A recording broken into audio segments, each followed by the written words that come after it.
Hello, this is a timeless pick a card reading on what is it you need to know right now in this moment. We've got pile 1 with the tiger's eye, pile 2 with the chakra pendulum, very pretty, or pile 3 with the aquamarine. So for those who picked pile 1, this was the first hip hop queen, Bahamadia. I'm probably butchering her name, I'm so sorry, I am not good with names. But this card speaks to knowledge, wisdom, learning, experience, and insight. In addition to having a PhD level lyrical proficiency, she was well versed in the business behind the music. The Philly native self-managed her career, keeping a copy of Donald Passman's Bible, All You Need to Know About the Music Business, tucked under her arm as she attended record label meetings and made power moves. Her albums Collage and BB Queen combined thought-provoking lyrics with experimental production. She knew what she was doing, and she did it well, and she still stands as one of the top female lyricists in the world. She signed, sealed, and delivered her bars, all wrapped in a voice that's both sharp and smooth. It's not the worst idea for you to bone up on some skills that may have gotten a little rusty. Educationally speaking, even if you feel like your experiences have taught you so much, seek out new books to feed you more. Going back to school, taking online classes, or learning a new language, these are all good starts. This card reflects a constant quest for knowledge. Even when you feel lost, you'll have the gift of knowledge and be glad you stayed one step ahead in the game. Just know where the ledge is. And then with also dragons, slay them all.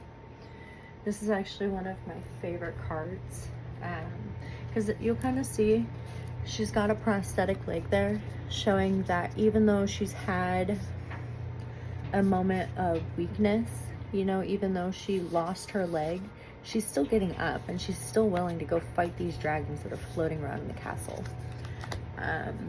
So right now you may be feeling a little knocked down, you know, you may be feeling a little tired, and as if, you know, what you're wanting from life, what your goals, what your aspirations are, you may have had some instances of people close to you making you feel as though they're not obtainable. With dragons slay them all, it says when the heart is involved, people don't always have the best intentions. They'll pretend they are good for you, only for you to find out they are toxic or even abusive. The time has come to face your dragons, and you must slay them before they slay you. Of course, don't literally slay them, but make sure they know that you won't stand for their mistreatment. And then with the it's safe to slow down, relax, and let go, it's really, really speaking to just trusting the process, and mostly trusting in yourself more than anything, and knowing that your inner guidance system and what you know is going to get you to where you want to go. You know, with this one, it's really speaking of, you've got an idea, you have a goal, an aspiration, a belief system, you have something you're wanting to work towards that people around you have made you feel like it's just not realistic, it's not obtainable, it's not an ideal situation for whatever the reasons. You know, it could simply be they think that their closed-mindedness and their boxed ideas of how life is supposed to look is what's best for you, or it could be something as major as if, you know, if you go for this goal and learning these new skills or this new whatever it is, that you'll be leaving them behind, and they don't want to see you, you know, get to a point where you're above them. Who knows? People do weird things for whatever reason, but for whatever their reasons are, let it go. Just relax, take a deep breath, and redirect your attention back to learning, honing in, just mastering that craft of yours that you're wanting to go for. With the Six of Swords being the first card, as you can see, she's paddling this boat away from Stan. You know, Stan could be a man for you, a woman, it could be a person, a place, a thing, whatever it is. It could be your own family, for goodness sakes, to where, you know, if you go for this goal, you're gonna have to leave behind what you know, you know, and it's maybe causing you some sleepless nights. You're feeling a little anxious, you know, it's making you feel as like, I need to do what they want me to do, because if I don't do what they want me to do, then they'll be mad at me, or they're not going to talk to me, or whatever it is that's making you stay up. Either way it goes, you're going to be staying up, feeling the anxiety regardless. So wouldn't you rather have your sleepless nights be because you're going towards something that in the very end of it is going to make you extremely happy? I mean, I would rather lose a few nights of sleep being anxious about a goal that's going to make me happy versus, staying in a happy marriage and in a happy partnership and an unhappy home and whatever dynamic that may be, always having sleepless nights. At the end of the day, you need to do what's best for you. While yes, it is important to think of others and to not be completely selfish, because at the end of the day, we are a collective, and I'm a firm believer in, everything needs to be done in a way that is considerate. You also have to realize that you can't always be putting other people before yourself.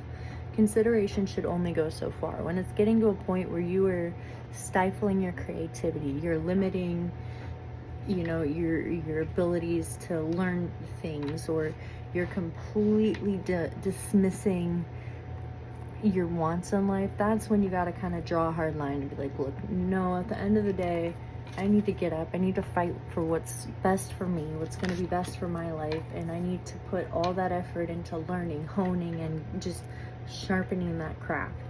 And the tiger's eye is even something that, it's one of those stones that's used for courage and bravery and even creativity. It's very similar to the carnelian in that aspect. I feel like this one is a little bit more about just honing in on that inner strength. This is a very Leo-esque type stone, in my opinion. So right now you need to embody that tiger energy. You need to completely sail your little boat and all your swords away. Take those couple of nights of feeling anxious about it. No, did I make the right decisions? Yes, you made the right decisions, because at the end, you're going to be happy with whatever the decision is that you're wanting to make. So there's something that you've already started on that you may have set to the side that you need to pick back up, and you need to just go with it. And you need to know that it's safe to slow down, focus on this, to completely relax, let all this yucca go. Just let it go, and you will reach the sun. Okay? Hello. For those who picked pile 2 with the chakra pendulum, and just based off right off the bat from what I'm seeing, I find it actually very fitting that this would be, the stone to go with this out, this card pile, because this speaks of balancing, balancing all of our chakras from the root all the way up to our crown, balancing them all, and I can probably tell that this pile is probably in a space of just, you guys are hurting, which is understandable. You guys are hurting, and I'm kind of getting the vibe that this could be relationship related, but let's just see what we find. So with Mary J. Blige, it's of healing, reflection, therapy, breaking patterns, recovery. There is no one who can get us in our feelings quite like Mary J. Blige. The Queen of Hip Hop Soul has delivered hymns of pain and promise since her debut album, What's the 411?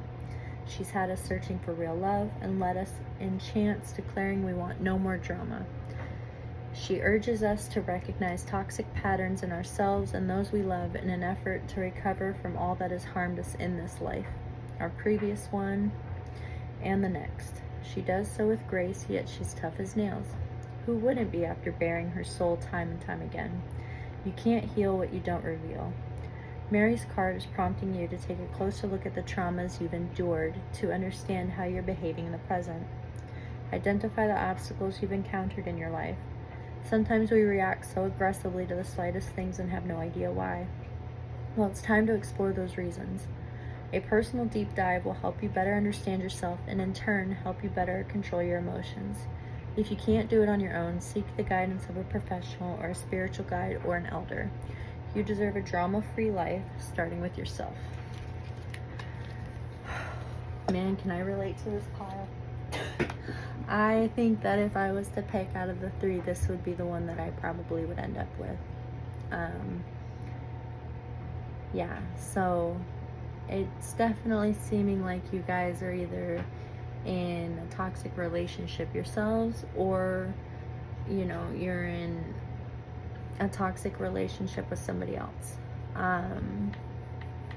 With the garden being the next follow-up, as you can see, she's kind of sitting there and she's got this little flower growing out of her hands right next to the sword. Something lovely will grow from this. You know, it really is a time to be reflecting on who you are, why you are the way you are, what makes you do the things you do. You know, and that's not always necessarily a bad thing. It can definitely feel like one, don't get me wrong. But that doesn't necessarily always mean it's a bad thing. You know, as it says, something lovely will grow from this. Let's go ahead and pull out the definition from the book. Garden. Either we sit around and dwell on our pain, or we learn how to grow something lovely out of it. Ready or not, it's time for the next chapter of your life. Do the thing you feel you most need to do in order to aid your healing, even if it feels selfish. Sometimes it needs to be a little selfish in order for it to work in the long run. Worry about focusing on you for now.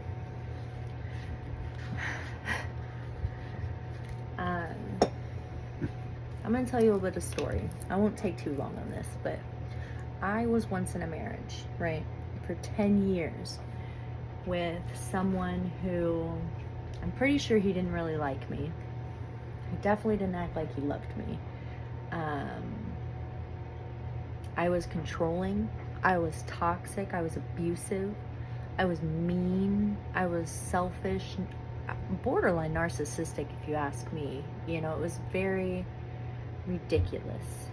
And for the longest time, I always thought it was all on me. Until I realized that it definitely takes two to tango.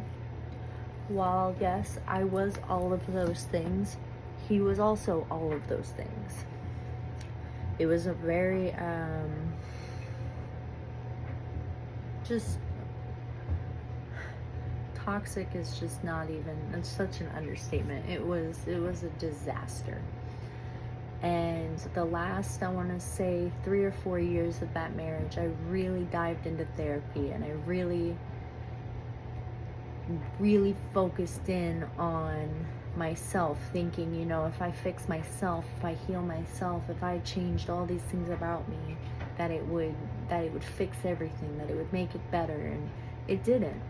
You know, in fact, when the pandemic hit and I lost my job and I felt trapped at home with this person who was just mean to me all the time about everything, I got to a point where I was even willing to sacrifice my own morality, what I believed to be right and wrong, got all screwed up. You know, I was doing OnlyFans and just super hyperly sexualized because he and I talked about it, and he didn't want me to get a job because that would mean he'd have to pay for childcare, but I wanted to go to college. So he suggested to me doing online cam stuff. You know, he even engaged in it with me. He did it with me. But of course, when it came time where I realized I needed to leave, it got used against me. You know, I was lack of a better word, I was a whore, I was this, I was that, I was, you know, and having those labels put on to me, I really internalized that stuff, and I really believed it. You know, I really believed that I was good for nothing more than to just be a hole to plug. And it's sad looking back to think that that's what I really viewed myself as, and thinking that was what I deserve to be when that's not the case. I'm a kind, loving, dedicated person. I know for a fact that all I want is just to work, take care of my kids, and to feel like I belong somewhere in life. You know, there are things I definitely wish I could go back and do different and change, but at the end of the day, it all played out the way that it played out for a reason. And I'm very happy that it did, as fucked up as that sounds, because it really truly led me to this point of being now, where I'm grounded. I understand the reasons behind my actions, and I don't condone them by any means. And there's so many things I wish that I would have been able to see then that I see now. But it was because I took that time and I separated myself from him, and I sat alone in my feelings, and I really dived into therapy, and I really reached this point of realizing, like, I am a sexual being, but I'm also a mother. I'm also loving and kind and generous. I can also troll the heck out of people when I want to. I'm not gonna sit here and pretend I'm all love and light. I have quite the little snarky snide side as well, you know, but it's all about balance. And it really, the biggest thing that helped was just knowing that at the end of all of it, there was a reason for everything. Even though I couldn't see it in that moment, and I felt trapped in this darkness, and I felt yucky, and I cried all the time, I knew there had to be a reason for it. And that's what this card is coming to. All that I need is coming to me in ways I could never imagine. Just know there's a plan for everything. It may not make sense right now in this moment, but there is a plan. You know, with the Three of Pentacles, it speaks of collaboration, of teamwork, of working together as a team to build. And I think right now you need to do that. Even if you're not collaborating with others, you need to start collaborating with yourself. You know, you need to start forming a game plan of okay, what the biggest thing is building out a list of all the things that you recognize that you should be working on. Okay? And then just start ticking those off one by one. You know, you may be in a position right now where your confidence is shot.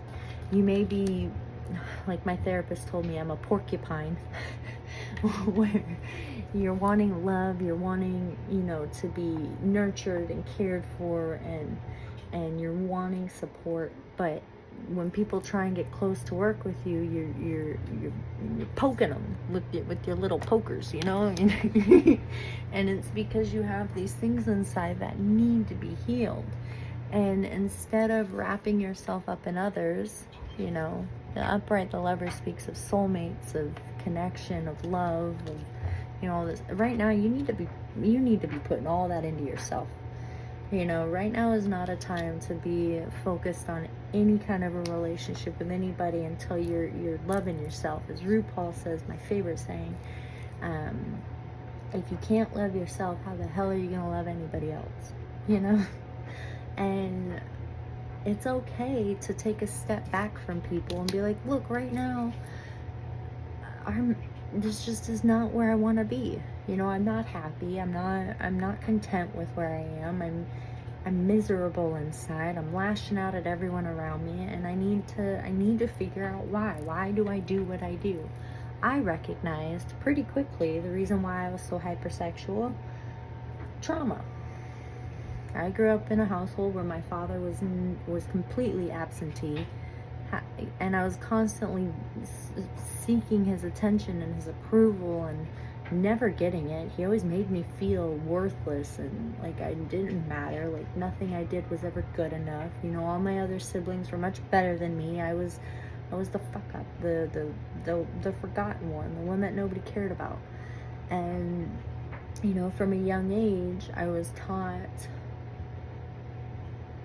I guess not even taught, it was reinforced to me that if I wanted to be loved, I had to be this sexual, hyper attentive person. That's not true. Like, if anything, those behaviors and that acting made me feel worse inside. you know, and it grew to become this codependency problem, and I was clingy and needy, and I'm not even kidding. I was the type where I would blow your phone up, man. I'm talking, I was that chick that would call you 5,000 times in one night because you're not answering your phone, or just yuck, man. And it's not to sit here and beat up on anybody that does that, because at the end of the day, I recognize that stems from fear of abandonment, and fear of being alone, and it's not a good thing, but it's also not a bad thing either, because when you take the time to look at it for what it really is instead of what you think it should be, it's a lot of times in those moments that you recognize, like, man, I deserve so much more than what I'm giving myself. And you do too. You know, you really do. And maybe seeking out a therapist and somebody to talk to isn't such a bad thing. You know, tarot's great. I love tarot, but it doesn't replace psychology. It really doesn't. And one thing that I learned in therapy is that human behavior is not very black and white. There's a lot of nuances and gray area. And it's not until we can actually sit and look and reflect and take that time to just be that we really see, like, oh, you know, this is why I do what I do. This is why I am the way I am. And that's okay. It's absolutely okay. You're not a bad person by any means. You just made maybe some very poor choices. And that's okay too, because, you know, it's not the end of the world. It really isn't. Like, at the end of the day, perfect example, my butthole is going to be out there on the internet for God knows who else to see. And you know what? I don't care. I don't care. Because you know what? I know where I was when that content was being made. I know where my headspace was. And I deserved a lot more than what I was giving myself.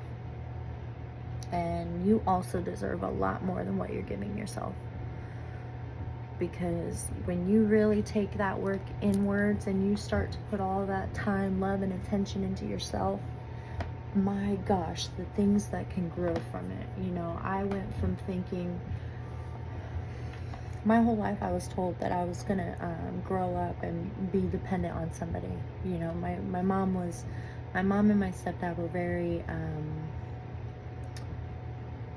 if you showed any outward feelings, you were crazy. There was something wrong with you. You needed to be put on a pill. You know, I was constantly involuntarily admitted into hospitals as a kid. I was put on Ritalin at 9, antipsychotics at 12. Just my brain was so messed up that by 15 they were giving me electroconvulsive therapy. My memory is shot. You know, the things that I do remember aren't good. The things I don't want to remember, thankfully, I don't remember. I only remember bits and pieces, so I know it happened, but I don't have the true full spectrum of everything that's ever happened to me. And that's okay. But the biggest thing in all of this is just knowing there is a light at the end of the tunnel. You know, there is a reason for all the bad things that happen, even if we can't see it in the moment. And it's gonna be okay. And you deserve to take this time for yourself and to nurture your garden, to focus on your healing, and to know that everything you want is going to pan out the way that you want it to, if you're willing to put in that work and heal those things that are turning you into a porcupine. And trust me, it's not easy. I mean, even right now, I'm paranoid as hell, constantly thinking people are out to get me because of how bad my divorce was. And, you know, it is what it is. Does it suck? Yes. Is it uncomfortable having to constantly talk myself off of a ledge? You know, when I start to think like, oh, there's somebody watching me outside. Yes, because that's nuts. Like, nobody has that much time on their hands. At the end of the day, it's going to be fine. And you just have to trust that there is a purpose for things, and that things are going to pan out the way that they're going to pan out. And you'll find your group of people. You won't always be a porcupine. But you gotta put in that work first, because man, is it hard. And I'm telling you this as I'm still as a work in progress. Like, it's hard. Therapy is not easy.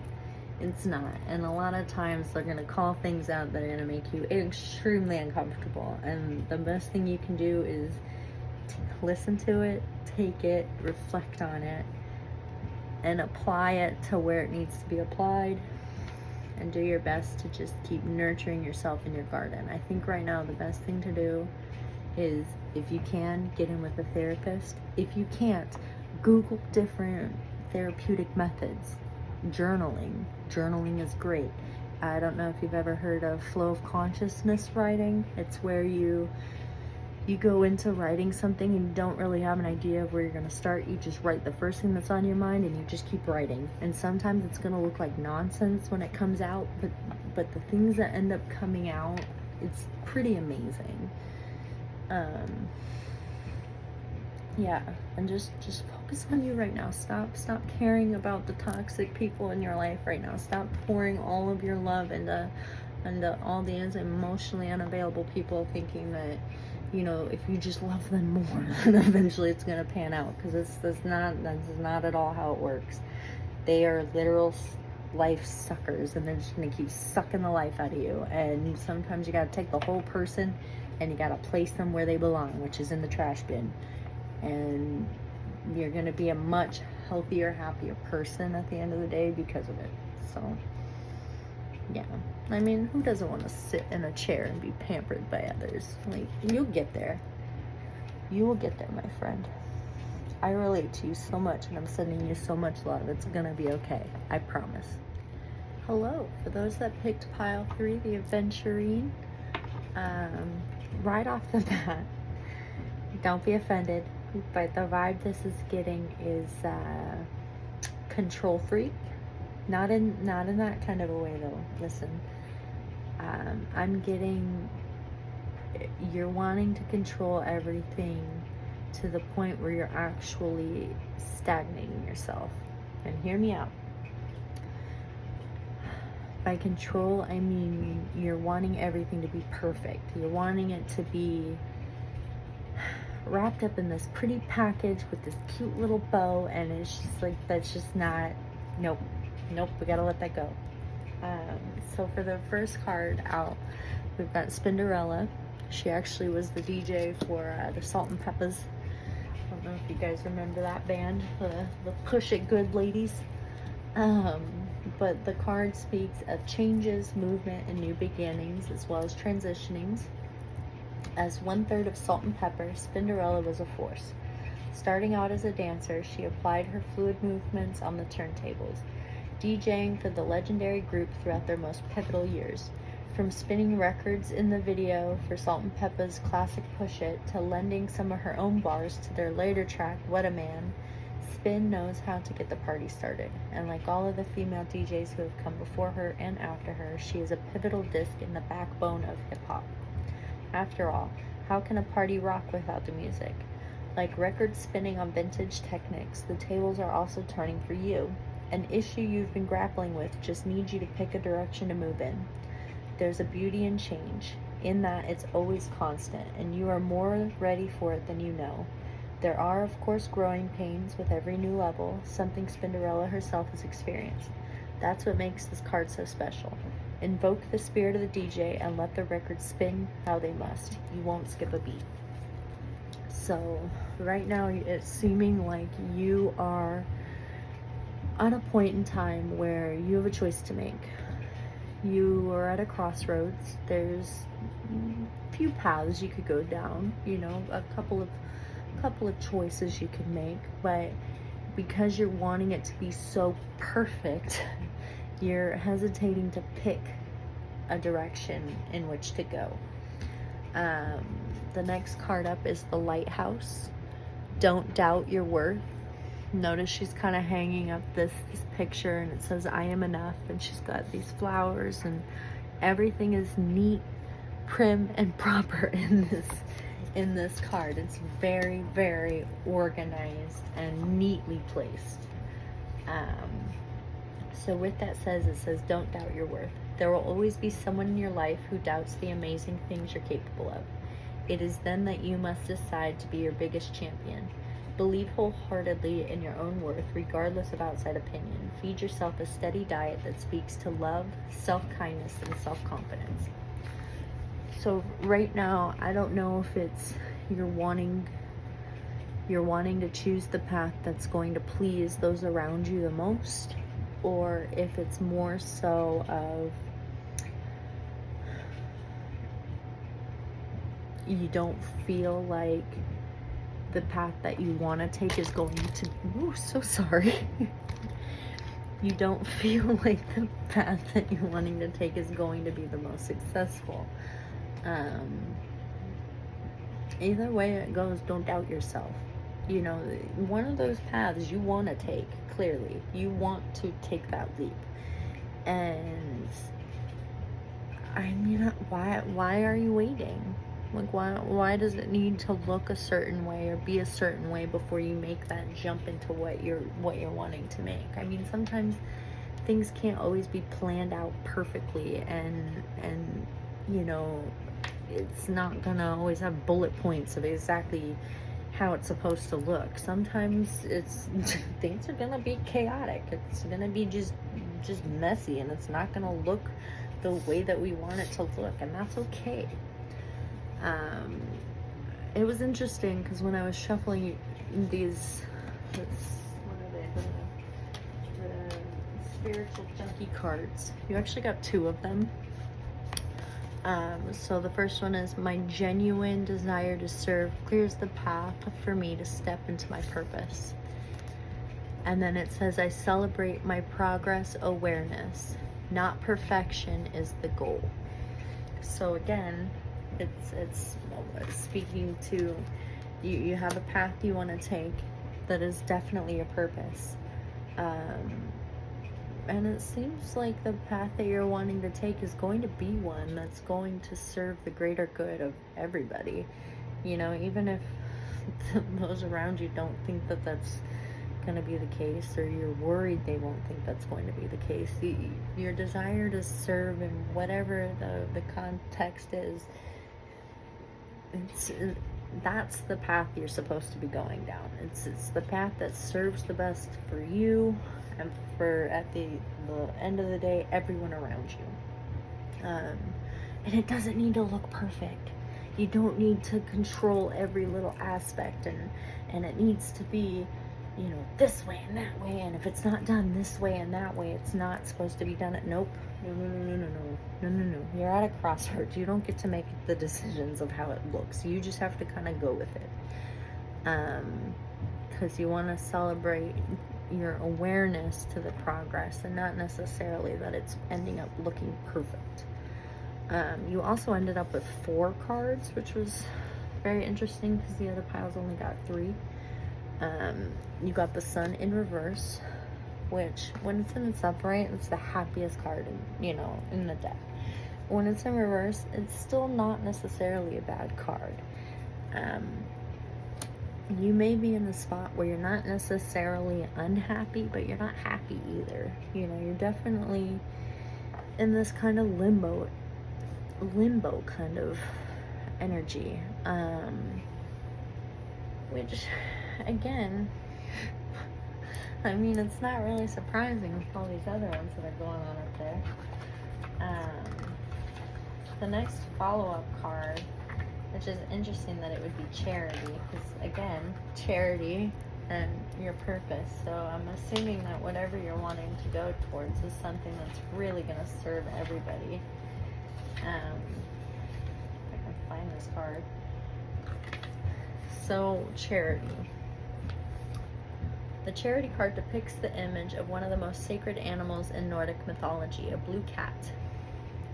The goddess of love and beauty, Freya, who's thought to have traveled in a chariot pulled by cats. Felines were highly prized by ancient Nordic people who believed that cats had been given to Freya as a gift from Thor. She loved them so much that they soon became her favorite companions, leading to them becoming a Nordic symbol of giving and kindness. Key words are giving, kindness, compassion, and independence. The message being, what you give, you will receive. Charity is a card of compassion and self-care. Like a cat, well known for its independence, this card encourages you to rely on yourself rather than others, for the love and nurturing you seek. Acts of kindness, both to yourself and others, are essential now. Gifts and thoughtful gestures from others are equally likely. Your intuition may be heightened, and your desire to paint or write may be strengthened too. Days spent alone will recharge your energy. This card can also signify the need to spend time with animals. So again, maybe what you're wanting to do is you're wanting to be a writer, but you're worried that by taking that time of focusing on writing, you're not there to support the people around you in the way that they want you to, or that you feel you need to be supporting them. But it's like, what if what you're writing about is something that in the long run is going to help them? You know what I mean? Like, that's just an example. Don't take that to heart, because apply your situation to where this fits. With the Seven of Cups, the choices card, normally in the upright, it means whichever choice you go for, there's going to be something in that cup. In the traditional Rider-Waite, there's like a snake there, there's a sword in one, there's a turtle in the other. I don't know, it's just examples. But notice you can't see anything in these cups. It's almost like it's hidden, so it's like a mystery, right? But when it's in the reverse, it can speak of you're not wanting to make that choice. It's almost like you're wanting someone else to make the choice for you. And, you know, that's not always a good thing. Don't let other people pick for you, especially if you're getting to a point where you're stagnant because of the fact that you don't know which choice to make. Don't let others make the choice for you, because it's not going to be the choice that you want in the long run. It may suit the narrative of others, but it's not going to suit yours. And then you have the Devil for the final card. And this one is actually kind of scary, because I don't know how well you can see it, but like, look at that guy. He's like trapped in some kind of weird tornado thing, and his poor... But if you look right here, there's that little owl, right? And the door is open, meaning the owl can leave at any point. Even in here, like, that's just wind. He could easily break himself out of there and get out of it. You're holding yourself back at this point. And it's not the people around you, it's not like circumstances. It's by personal choice. By personal choice, you're keeping yourself stuck, and you're allowing other people to step all over your boundaries and to box you into this cage where the door's open. Like, you could walk out of that cage at any point and make your choice. You know, and it's fitting that you would get the Aventurine, because this is very, like, if I'm going to be making a bold move towards something, I would pick the Aventurine. The Aventurine, like, I mean, it's got adventure in its name. Like, I love adventures. My favorite saying is, do you want to go on an adventure? Like, right now, it's your time to branch out, transition to whatever path you want to go down, whether it's left or right, straight up the middle. Make your choice. Don't let other people make your choices. Don't stop doubting yourself. Stop trying to make it look perfect. Stop trying to control how it looks and what the outcome's going to be. Just, what is it you want? And then you go for it. Like, for instance, I thought that I wanted more than anything to be a stay-at-home mom. You know, I thought more than anything that was my goal and what I wanted in life. And then as soon as I got down that path, it wasn't. I actually realized that the only reason why the stay-at-home mom narrative even became a thing was because that's what suited my ex-husband at the time. You know, he used to tell me he didn't want me to get a job because he thought I'd cheat on him. Like, sometimes other people do not have our best interests at heart. Sometimes people pick things because it's what's more convenient for them, and they want us to kind of fall in line and go with the flow. And no, sometimes you gotta be that rebel, and you gotta break out, and you gotta do what you gotta do. And just know that whatever it is that you're wanting to go towards, it's going to be serving the highest good of everybody at the end of the day. I mean, it may not seem like it in the beginning, But just know at the very end of it, it's that little voice inside of you is calling you to do what you want to do for a reason. So be like the adventurine and go on that adventure.